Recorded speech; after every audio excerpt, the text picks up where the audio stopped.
What's up guys, Gordon Briley here with PhenoX Fitness and Nutrition, and today I'm just going to show you the next variation, the step up or jump up platform on the Titan Fitness Stealth Leg Press.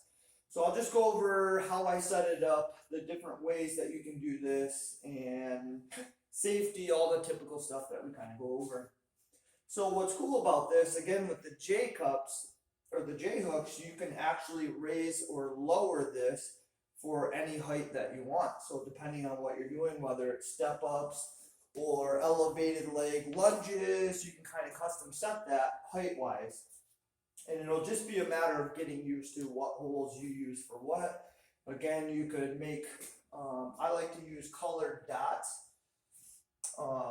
just to put as references for what lifts that I do. Maybe on a board, I'll just write what the colored dots reference, however you want to do it. If you want to write right on there or put tape, it's just a good way to remember your spots, or if your rack already has numbers, that's even better. So with this setup, what happens is you have to have your J hook on the opposite side that you normally would, opposite of where the stealth you're going to be stepping up onto it. So I actually have these ones here, but I'm just using this extra set since I have them to protect the rack itself from these pins that when you're stepping on this, they're really going to press into the powder coating. So I just use those.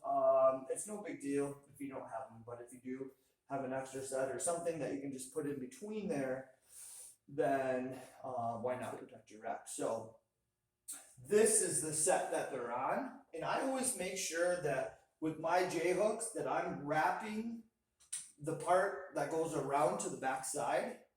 I always make sure that's on the outside, so these can't go inwards, they can't tilt in.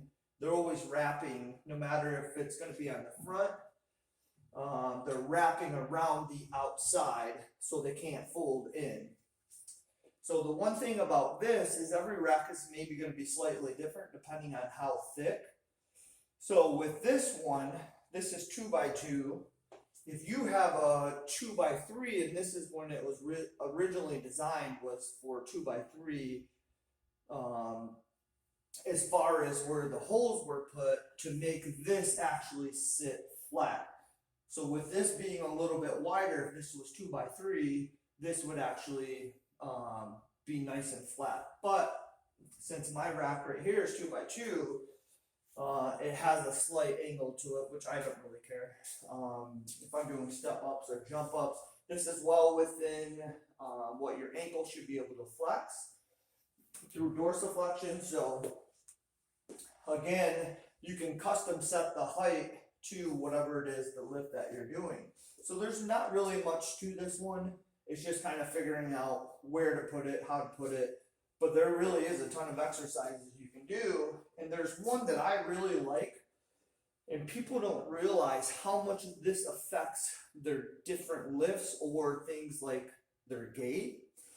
So often we really beat up our calves, and we may have a really tight gastroc, or the heel cord is just very, very tight, and the whole posterior chain can be tight often.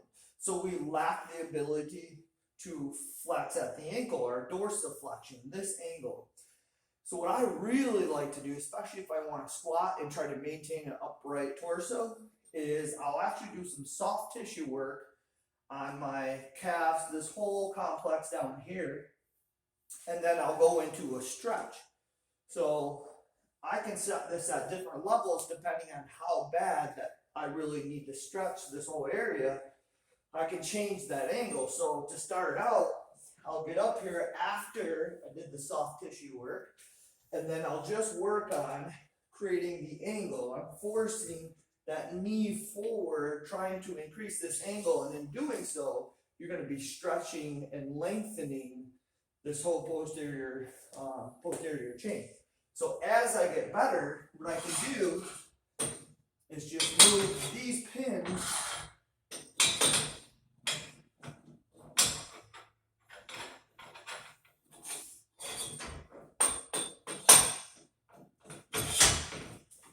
just happen to be the way right there. Now I increase that angle, and now I can really working on that dorsiflexion. And I have this bar right here to keep me nice and upright. Chest is up, chin is up. And for most people, it's probably going to peel your heels right off of this. And eventually, your goal is to be able to keep your heels flat and actually get your knees over your toe, especially if you're an Olympic lifter who needs that full range of motion in a full depth squat with your chest upright. So that's just one way of utilizing this in a way that most people probably wouldn't have thought of. So again, this variation is pretty simple. I think you guys probably get and understand that you can set this in different angles and utilize it in just another way. So thanks for watching, and make sure you ask questions.